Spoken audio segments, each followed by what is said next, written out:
Hi. All right. Good to be back on here. How's it going? I'm doing okay. I titled the talk Leaving the Lights On. I had a friend uh, tell me he really likes the Christmas lights, and I do too. I don't go too crazy with them, but I have some out on our front fence area, and I think I'm just gonna leave those ones up because I think it looks cute.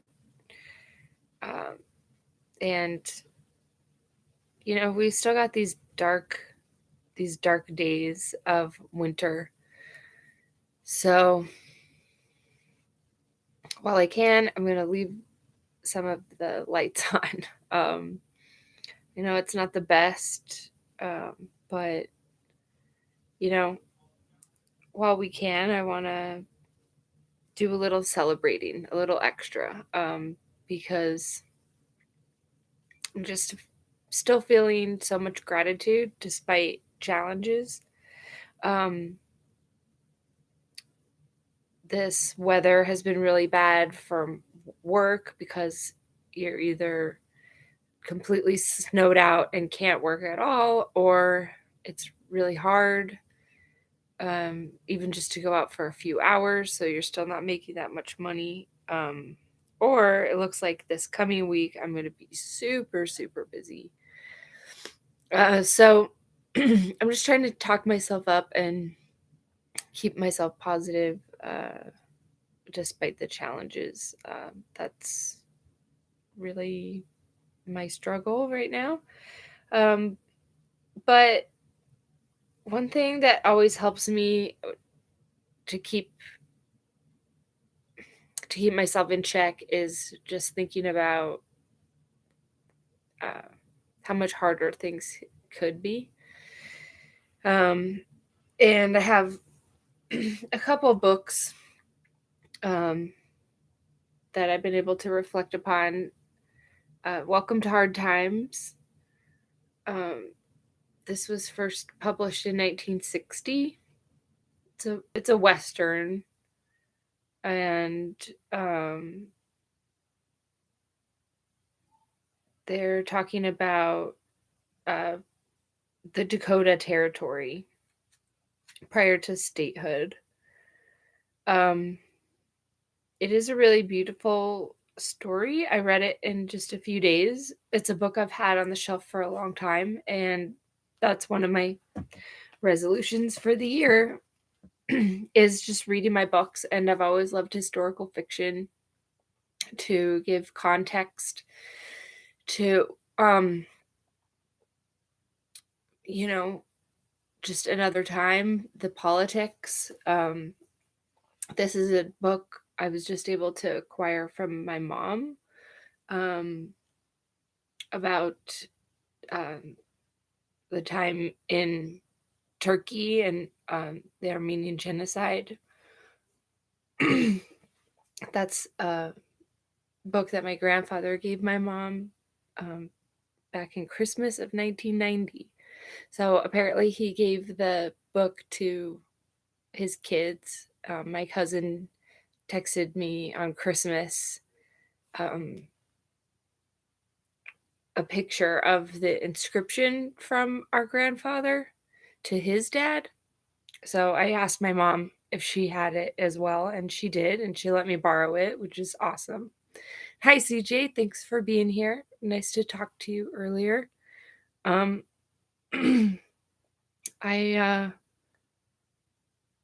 yeah, I'm just glad that I have this little space here to reflect on because um, thinking about my family lately, my heritage, and where um, the diaspora ends up, and here we are, a country full of people, I think, uh, disconnected from, you know, our roots, if you will. And so it just makes you wonder a lot about um, about that story and how we seem to be attempting to homogenize everything. So that's really my problem is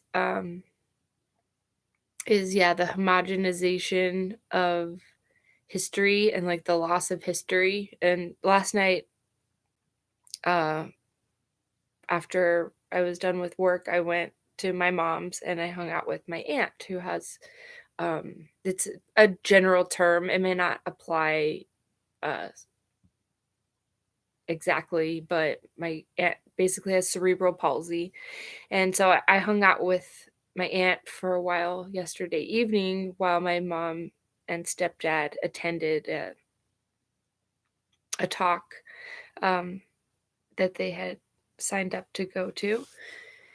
And it was nice. I got to sit in a quiet house for the most part while my aunt watched a movie, and I got to read through the paper and not watch videos, not be distracted, not really need to do anything except just hang out. So then when I got home, I I finished the rest of this Welcome to Hard Times, and I stayed up till like 2 in the morning reading it. And it was really funny because um, I had set this goal for myself to just try and finish some of these books that I start and just trudge through them. And in the same moment, I'm telling my stepdad, no, no, I can't borrow any other books. I have too many to read. I then remembered to ask my mom for this one. So, uh, once I got my hands on um, yet another new book to read, I figured, dang, I better finally finish the book I started on New Year's. And then I had this terrible headache today, so I just slept through most of the day. And so I've just hung out with the kids, and now I'm feeling pretty good. And I'm glad I was able to keep my schedule with doing this stream because I'd had a lot of tangential thoughts when it came to this idea of leaving the lights on. Um, Part of it for me is some safety. I want some lights on out in our front because the street that I live on is kind of dark, and it dead ends at my house. Like my house, there's a T, and so I've just always uh, wanted to have the lights on to deter anybody maybe not stopping at that T and having an accident. And it just occurred to me that when I was a kid, when I grew up in Florida, um, in our neighborhood, um, there was quite a busy road uh, inside uh, inside this subdivision, and there's a golf course there, um, and there was a big retention pond next to this road, and then it came up to a T. And one morning going to school, we saw a car being pulled out of the water, um, and that was pretty traumatizing. I just remembered that. So that's one of the reasons why I like to keep the lights on out front. I don't want anybody driving through our fence and God forbid our house. So, um, yeah, maybe I'm burning a little bit extra electricity, but I like it. And it also made me think of the lighthouse. I don't even know if I've seen a real genuine lighthouse. But I love the photographs of them. And I grew up watching Pete's Dragon, and that was what the lady did. Um, she tended the lighthouse and waited for her fiance who was lost at sea. I loved that story. But yes, CJ makes the point that I agree. One thing about living in a big city, the lights are always on, and the downside is you can't see any stars in the sky. So, yeah, I get that. And where I live, within a few hours drive anyway, there's some of the darkest skies in the country, actually, in Utah. The dark sky zones. And yeah, I've driven from Utah to Chicago, and at night, yeah, that's incredible. To be able to see stars like that. And so, yeah, it makes you wonder how that changes the human body, right? And other animals and creatures. There's people that put out signs that are like, turn the lights out for the birds, because it messes with their rhythms and such. But yeah, on the other hand, as a woman who doesn't want to be out on a street in the dark at night walking alone, like, yeah, lights make you feel safe. But yeah, yesterday evening it was really nice because I was able to at least turn off my phone for a while and read just read a paper, and write some things down. And yeah, I'm really glad I finished this book. It's sad, but I just appreciate being reminded of just how brutal it is to survive. I've thought a lot about uh, the homeless, um, and I talked to a homeless woman a few weeks ago, just randomly outside of the grocery store. And it was nice to take some extra time to talk to her. And I just asked her, how does she get through? Like, what keeps her going? And so I'm really interested in asking that question of all of us. Like, what is keeping us going when um, things are so hard? And I had a great conversation with CJ earlier today, and it just really makes me think of, yeah, how do we continue to do that work on ourselves to take care of ourselves, to shine a light for others in a way that that is encouraging. Um, and then how do we deal when things are just so bad? Like, then we just go to that really base uh, survival mode. And how does that make us treat each other? And what does that do to our, ourselves? So I've been just thinking constantly about these questions. And when it comes to this book, The Slaughterhouse Province, it's really interesting to me because a woman named Susan K. Blair, she edited this and put it together, and it's an American diplomat's report on the Armenian genocide from 1915 to 1917. So, as a very poor student, in practice, who had squandered all of her potential, I'm trying to understand history and get some more context. And this book, I'm really grateful to have been able to leaf through a little bit, and understand that prior to 1917, the U.S. was not declared on any side for World War One, so they were neutral. And this diplomat, Leslie A. Davis, he was he was in he was a U.S. consul in Harput. So he found that the Ottoman policy of deportation of Armenians went much further than forcible relocation. So it's a really hard story to read, and I don't know the details of how my great grandmother got out of there. Um, but it is interesting to have this account from someone who's basically objective in the situation. Um,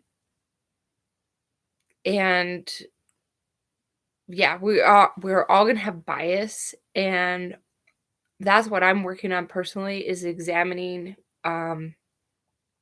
my myself, um, trying to get context for the bias that I can recognize in myself, and what maybe I up until that point I hadn't recognized. And so there's a lot of reconciliation there when it comes to my attempt at personal accountability, because I'm a mom and I want to teach that to my kids in the most organic way.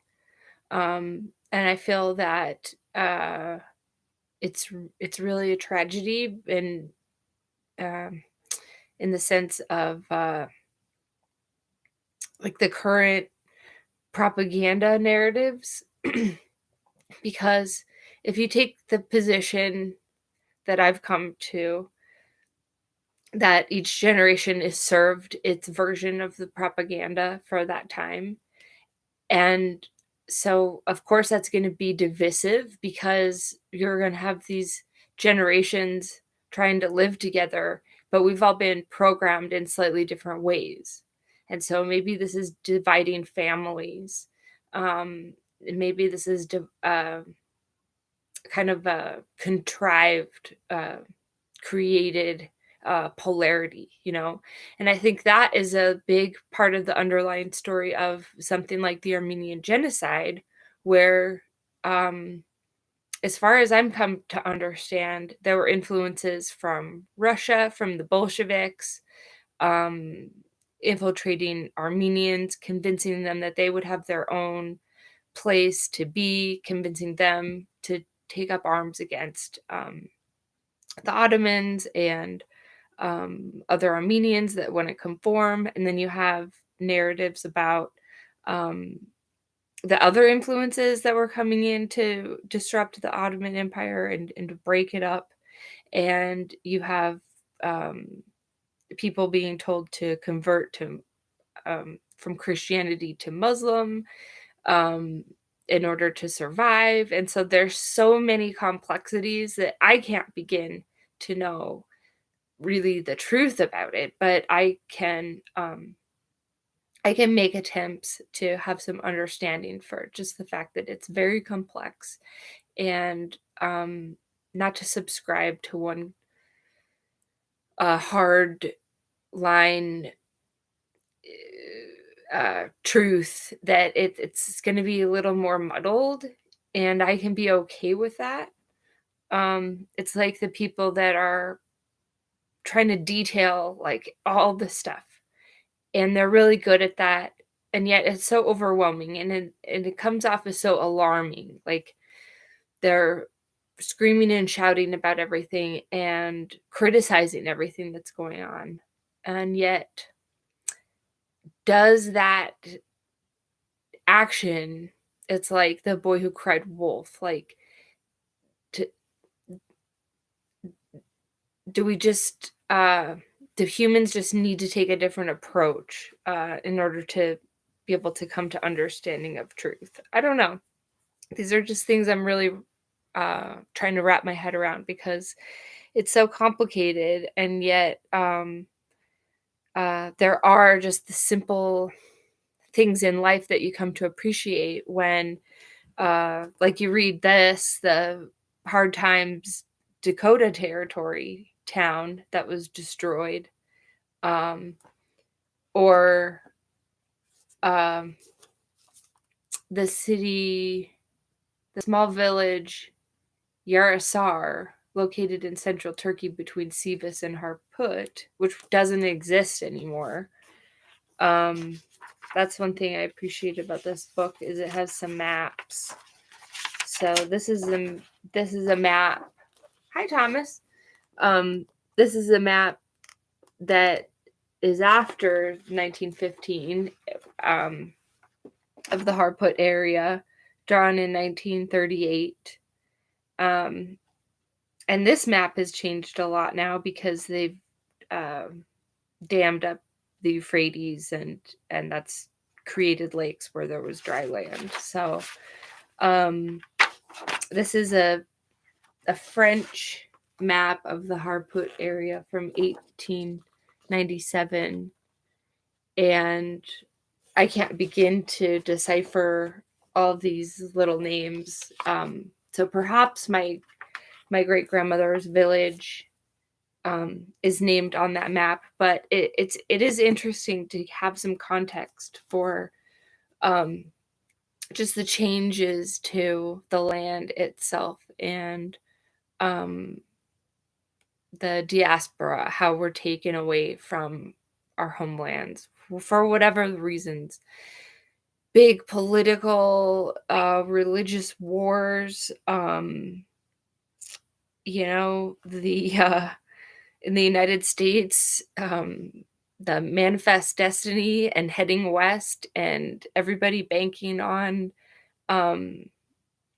finding the gold, finding that ore, and building something up.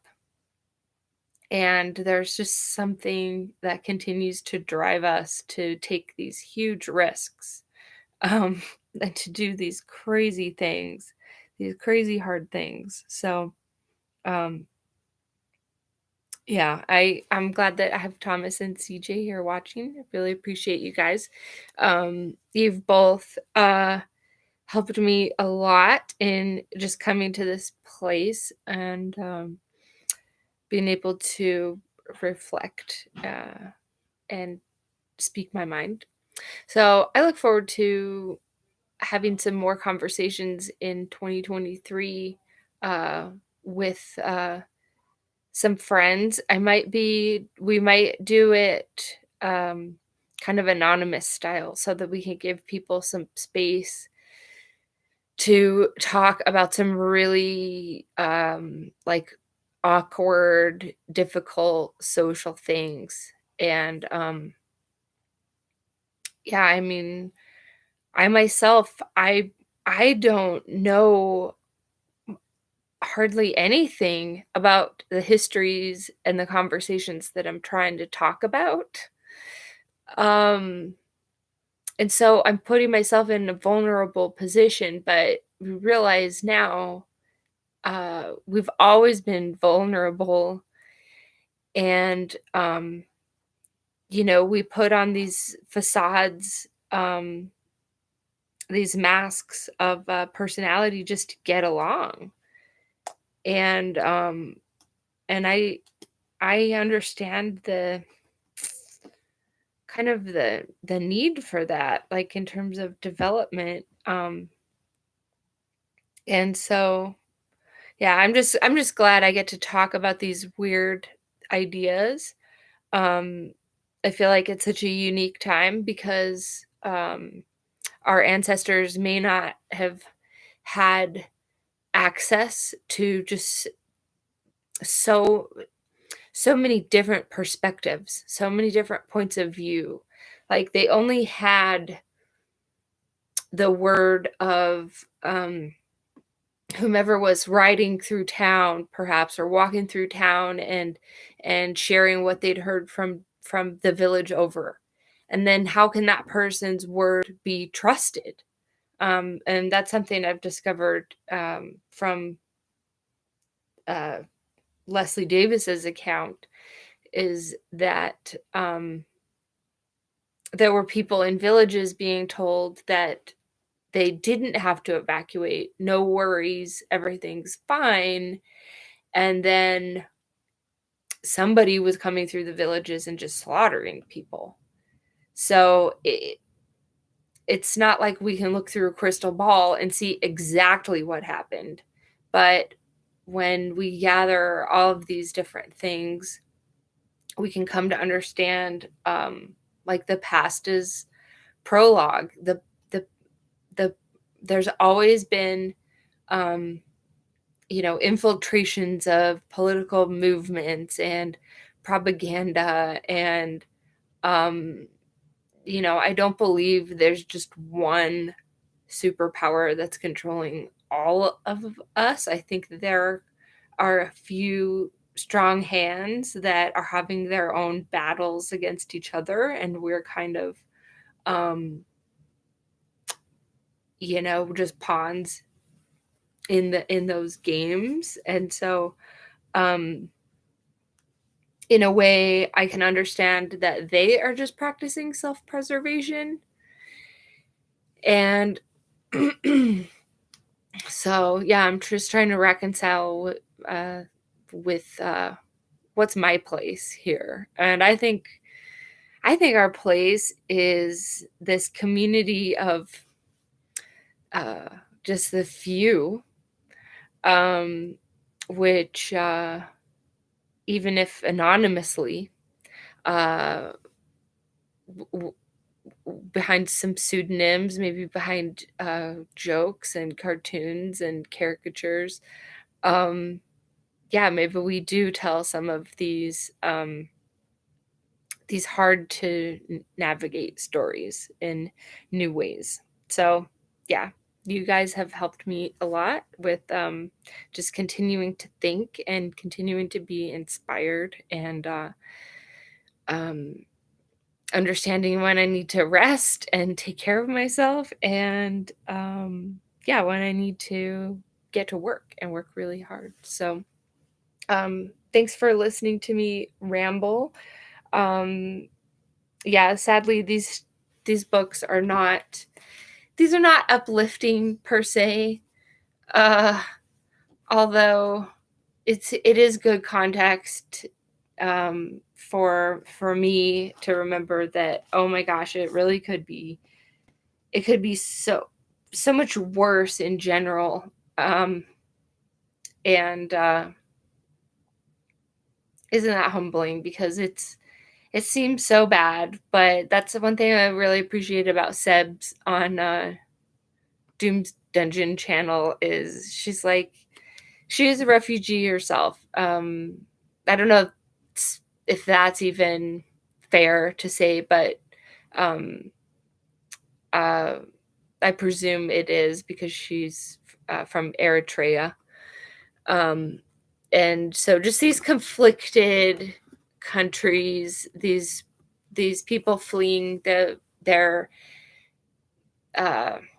homelands, which have become politically corrupt. I think we're all included in that. Um, and yet maybe we can still have some of the dreams of like, say, the original ideas of the Constitution, and that they may have been largely based on the Constitution of the Iroquois Nation. Um, and so let's just keep digging together. I mean, I don't think we have to come up with like strict, hard conclusions. Um, but we can keep asking questions, and we can keep digging into some of these uncomfortable subjects. Um, but yeah, Thomas, I don't think we can run to Antarctica either. I mean, like, I like to think of myself as tough, but not that tough. Um, and maybe it's actually warm down there. Who knows the truth. But yeah, I think we'll be all right. Also, I don't necessarily think that I need to live like a super, super long life. I just want to have some quality to it, and make the best of it while I'm here. Uh, so yeah, I'm just trying to focus on that day to day appreciation.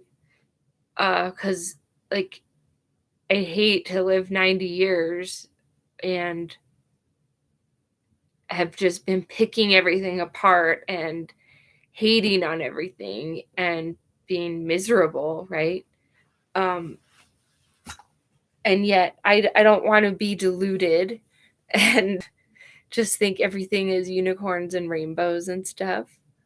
Um, but yeah, I have young kids. We're trying to make the best of it. So we're celebrating a time of year we've dubbed February, and it's these shitty times between Christmas and between the New Year and Groundhog Day. Um, and when we find out if it's going to be a long winter or a normal winter. Um, but yeah, I'm not looking forward to the weather the next few weeks. It looks like the West Coast is going to get pounded again. Um, so I just hope everybody's able to survive all this extreme weather because it is nuts. And I'm grateful about where I live because in general we're prepared for cleaning up after extreme weather. Because we deal with it a lot, and we deal with heat and we deal with cold. But yeah, I'm just trying to hang in there, and hopefully in a couple weeks, I'm going to be working on a little bit of a different format, and I may have some guests and to celebrate February and the coming spring. I want to talk about the movie Groundhog Day.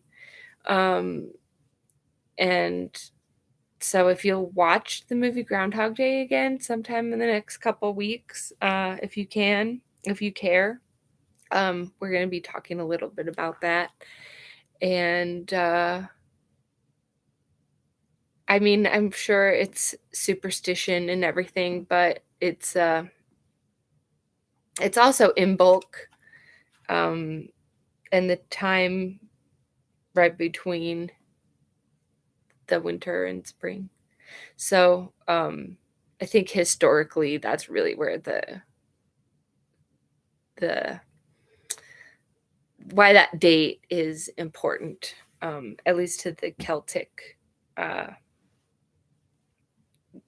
that's the in bulk holidays, the pagan Celtic. Oh, yeah, we should talk about Mean Girls too. That is funny.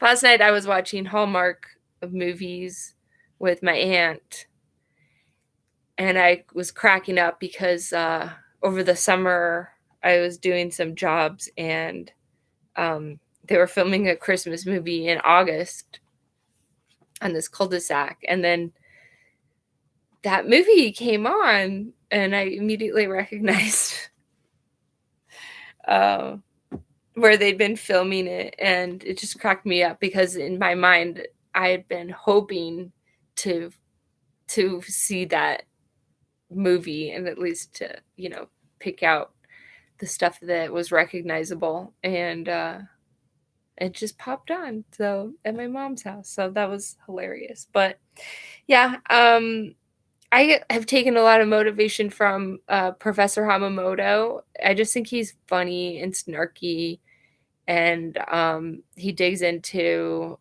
the propaganda they're feeding us through the pop culture lens. And so I do like that, uh, I I do want the space to be able to pick apart some things, but yeah, I do want to do it in a different kind of way. I don't just want to be like watching other people's content all the time um and making fun of it, doing my reaction videos to it. Um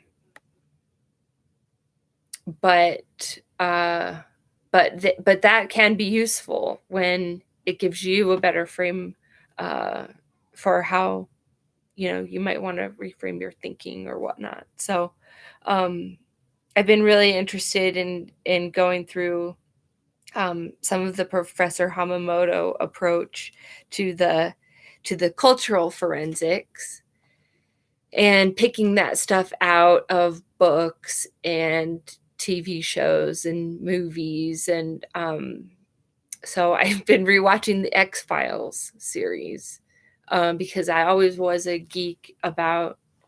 I watched The Outer Limits when I was a kid and rewatched that a few years ago, but um, I'd never watched the X-Files when I was a kid. So I've watched that through before and I'm watching through it again. What I love about it is they actually are not talking down to an audience, and they allow that dialogue at times to be quite poetic and thought-provoking. And so I really do appreciate that series. It's although the subject matter, it is disturbing, it is grotesque, and so I wonder if that is something that we're being conditioned to accept, is the horrors, the grotesque, just, like, in magnitude. Um, so I'm like, with my kids, I'm trying not to censor everything that they're watching, but I am trying to be careful that, they're not just inundated with, like, gross, um, horrible stuff, and there is a lot of creepy, creepy stuff out there for the kids.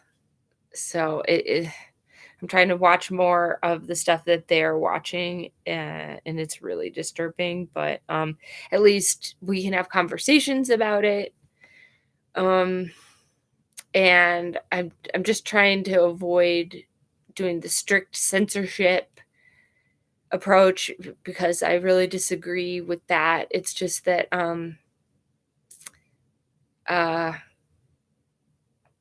I think you do need to give some kids context to things, and I do feel like there is this push to, uh, just get us used to, in some ways, be desensitized to the horror, but then also to bombard us with it, so that we are always scared and always reacting and always having our heads explode to things, um, and not really dealing with what we actually have to do, you know?